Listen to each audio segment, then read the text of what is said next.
Voilà.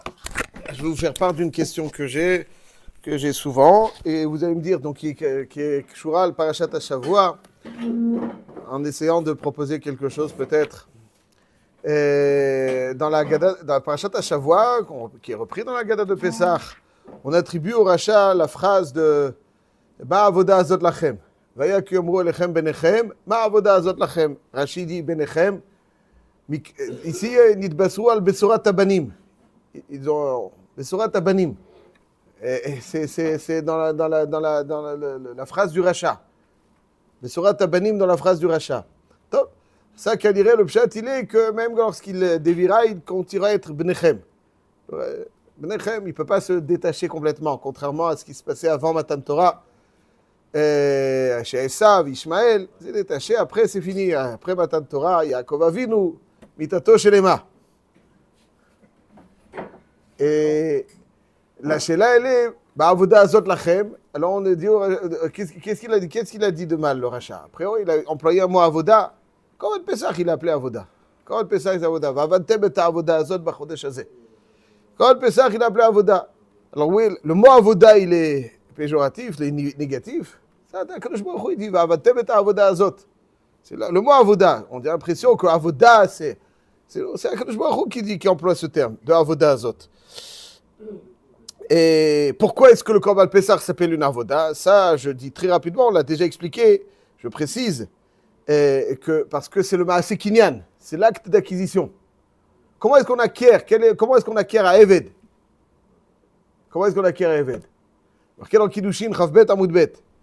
Eved kna ani nikne kesef. Shtar. Chazaka. Chazak ou baruch. Comme karka. Karka nikne kesef, shtar ou chazaka. C'est quoi le chazaka du karka? Comment on est connu le chazaka be karka? Nal gadar ou paratz. Et c'est quoi la chazaka du Eved? C'est quoi le chazaka du Eved? Comment on connaît Eved be chazaka? La Gemara elle dit Tanu Rabanan, ketzad be chazaka, hitirlo min alo. Il lui a enlevé, il l'a déchaussé. Olir kelav acharav le bet hamerchatz. Il lui a amené donc tous ses habits au bet hamerchatz. Dans les bains, il l'a accompagné avec, en lui prenant le sac, M. Cohen. Et olir kelav acharav le bet hamerchatz. Non, pas tout le monde. Ça, c'est un maaseh avdout.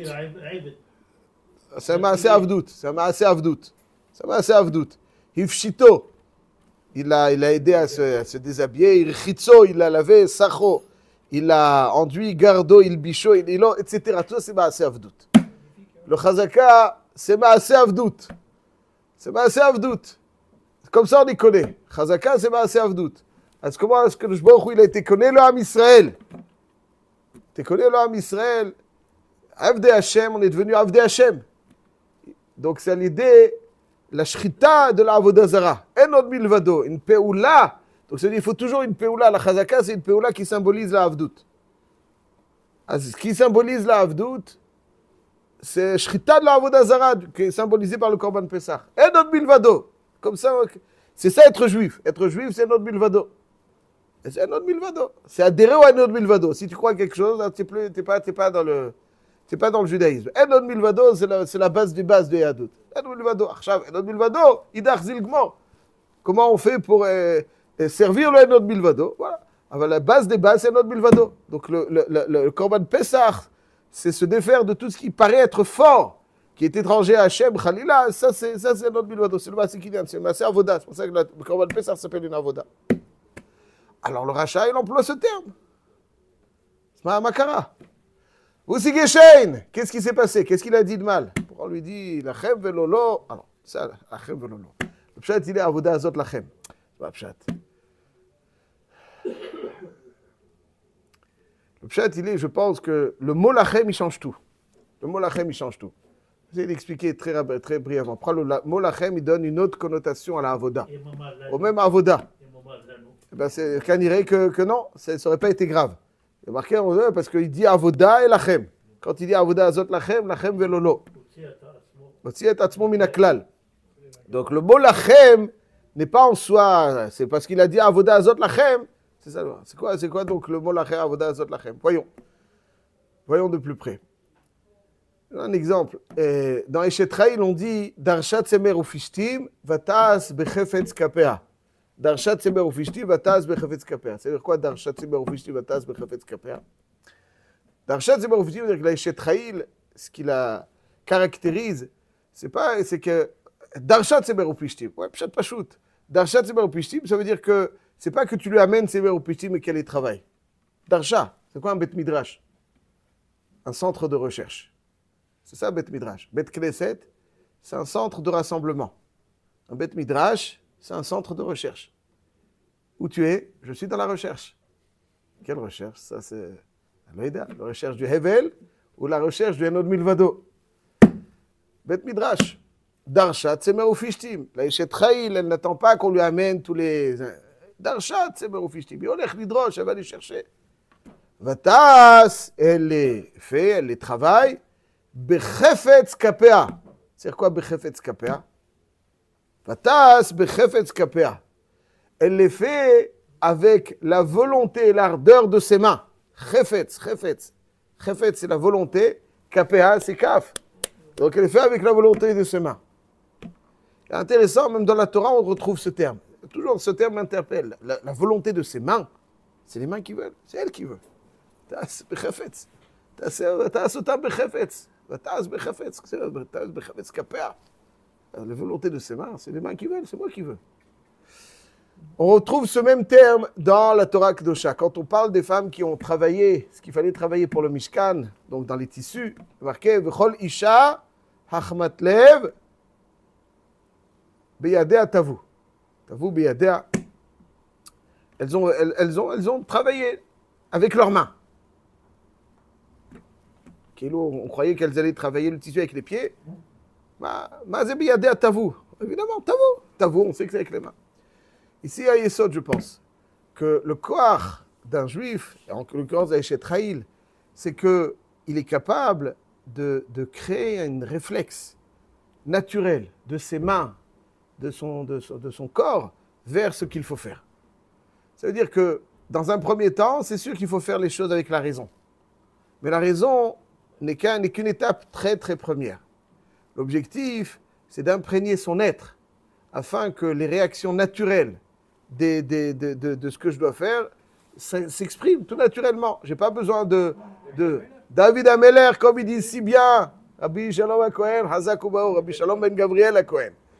Il y a marqué dans David Ameller, Chibechukotai Telechu, Chishavti Drachai Vashiva Raglai Eldotecha.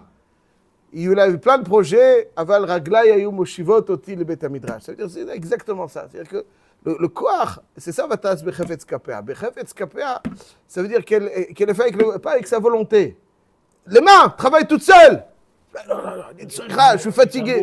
Avec amour. Et pas seulement avec amour, c'est très beau. Ça veut dire que le pshat, il est que les mains travaillent. C'est pas la tête qui travaille, c'est les mains qui travaillent. Au Bet Midrash, il ne va pas avec la tête.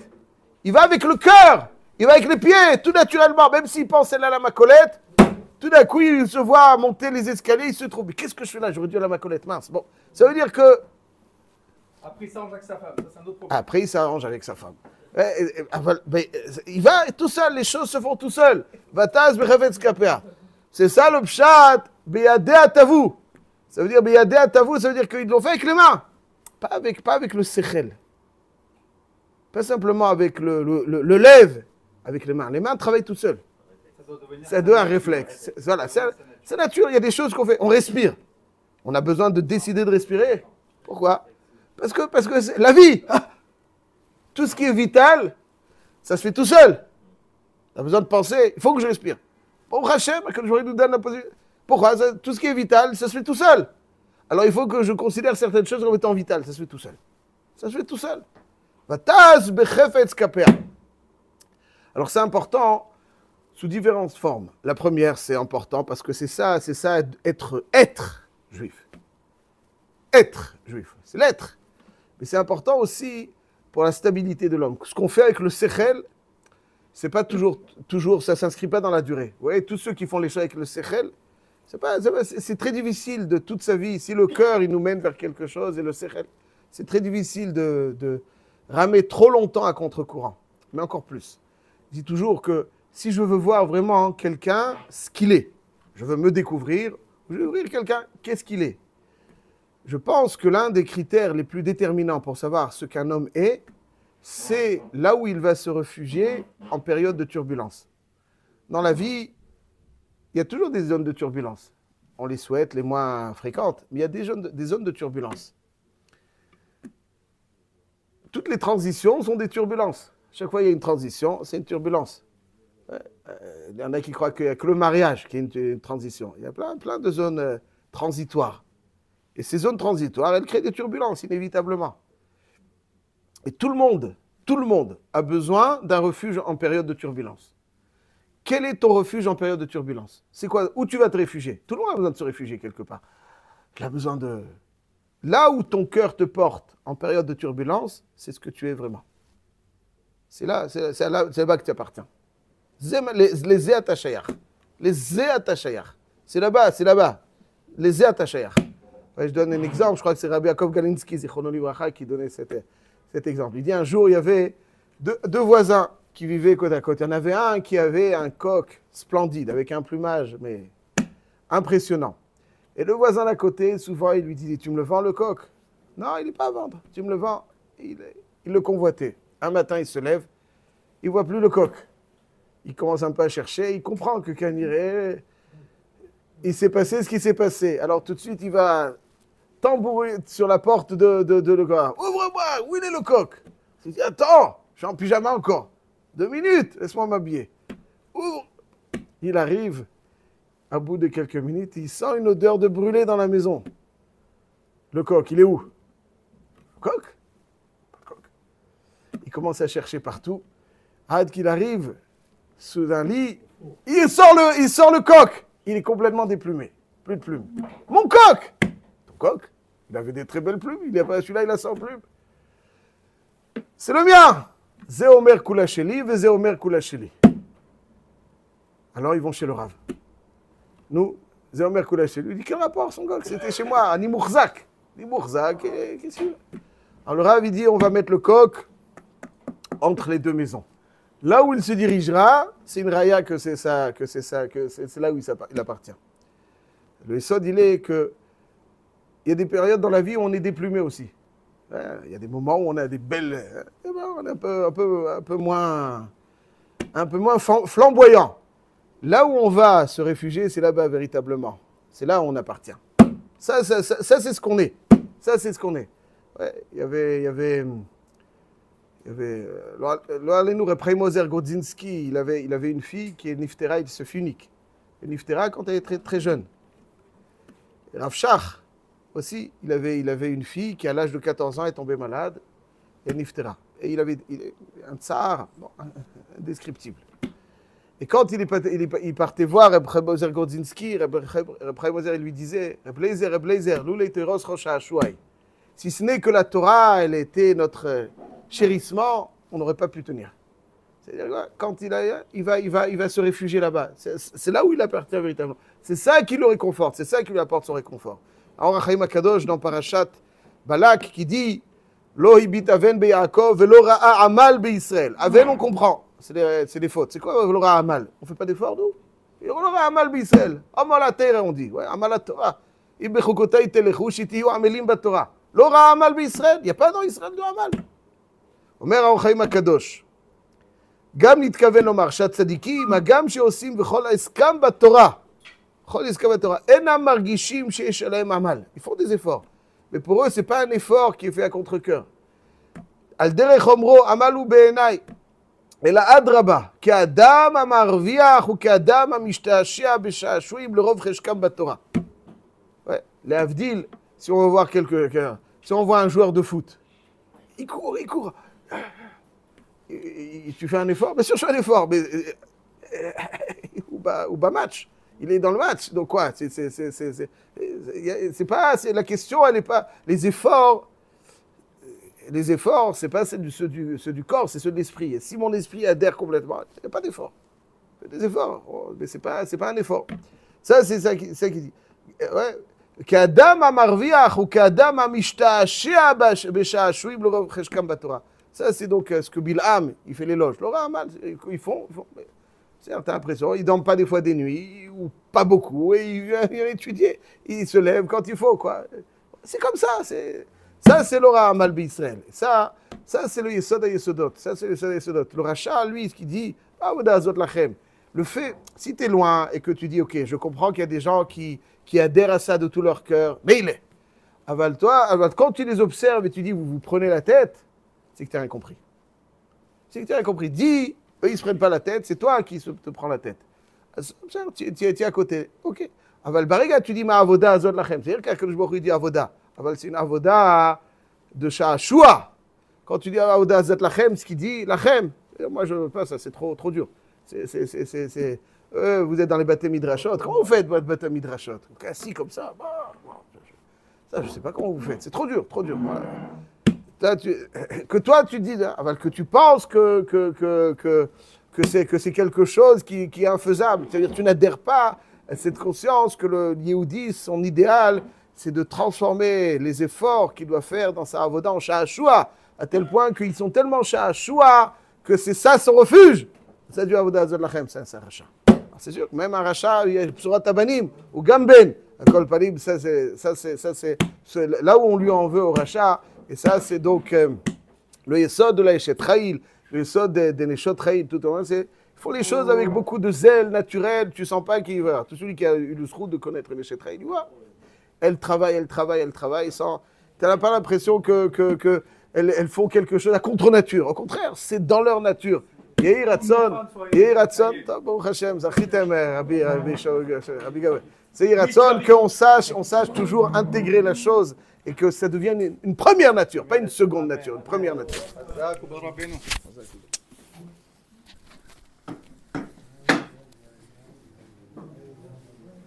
Regarde,